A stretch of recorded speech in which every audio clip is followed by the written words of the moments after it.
गांव का नाम था सोनापुर। बाहर से देखने में बिल्कुल साधारण, कच्ची सड़कें, मिट्टी के घर, शाम होते ही जलते पीले बल्ब और दूर दूर तक फैले खेत।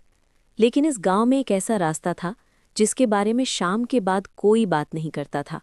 उस रास्ते के बीचों बीच खड़ा था एक 100 साल पुराना पीपल का पेड़। लोग कहते थे, जो सूरज ढलने के बाद उस रास्ते से गया वो वापस वैसा कभी नहीं लौटा। भाग 1। अजय की वापसी। अजय शहर में पढ़ाई करता था। 5 साल बाद गांव लौटा था। उसे इन बातों पर हंसी आती थी। अंधविश्वास है सब, उसने कहा।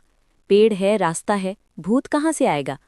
उसकी दादी ने उसे टोकते हुए कहा, बेटा, रात को उस पीपल वाले रास्ते से मत जाना। अजय मुस्कुराया, दादी मैं इंजीनियर हूं। भाग 2। पहली ही अजीब रात। पहली ही रात गांव में बिजली चली गई। अजय बाहर टहलने निकला। मोबाइल की टॉर्च जलाकर वही रास्ता पकड़ लिया, पीपल वाला। हवा अचानक ठंडी हो गई। पत्ते बिना हवा के हिलने लगे। तभी उसे कदमों की आवाज़ सुनाई दी। कौन है? कोई जवाब नहीं। पीछे मुड़ा, कोई नहीं। आगे बढ़ा, पीपल के नीचे किसी के रोने की आवाज़, एक औरत के। भाग 3। सफ़ेद साड़ी वाली औरत। पीपल के नीचे एक औरत बैठी थी। सफ़ेद साड़ी, खुले बाल, चेहरा झुका हुआ। आप ठीक हैं? अजय ने पूछा। धीरे धीरे उसने सिर उठाया। चेहरा बिल्कुल खाली, न आंख न नाक, सिर्फ काली परछाई। अजय की चीख निकल गई। वो भागा, लेकिन रास्ता खत्म ही नहीं हो रहा था। भाग 4। सुबह का सच। सुबह गांव वालों ने अजय को खेत में पाया। उसकी आंखें खुली थीं, लेकिन वो किसी को पहचान नहीं रहा था।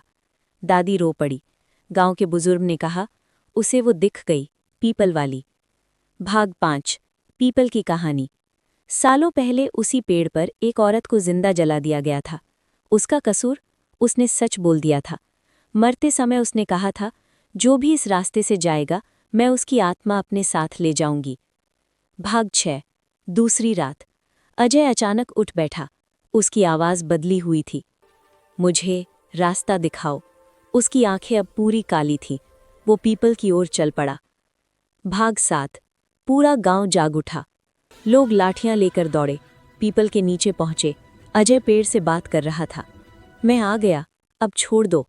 तभी हवा में एक चीख गूंजी। सैकड़ों आवाजें एक साथ।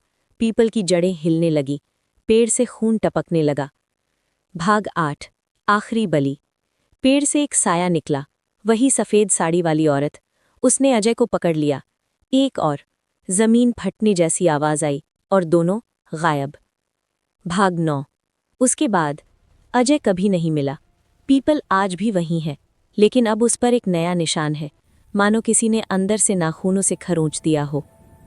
अंतिम चेतावनी। अगर कभी गांव के बाहर अकेले रास्ते पर पीपल दिखे और हवा बिना वजह ठंडी हो जाए, तो पीछे मत मुड़ना, क्योंकि वो इंतजार कर रही है, अगली आत्मा का।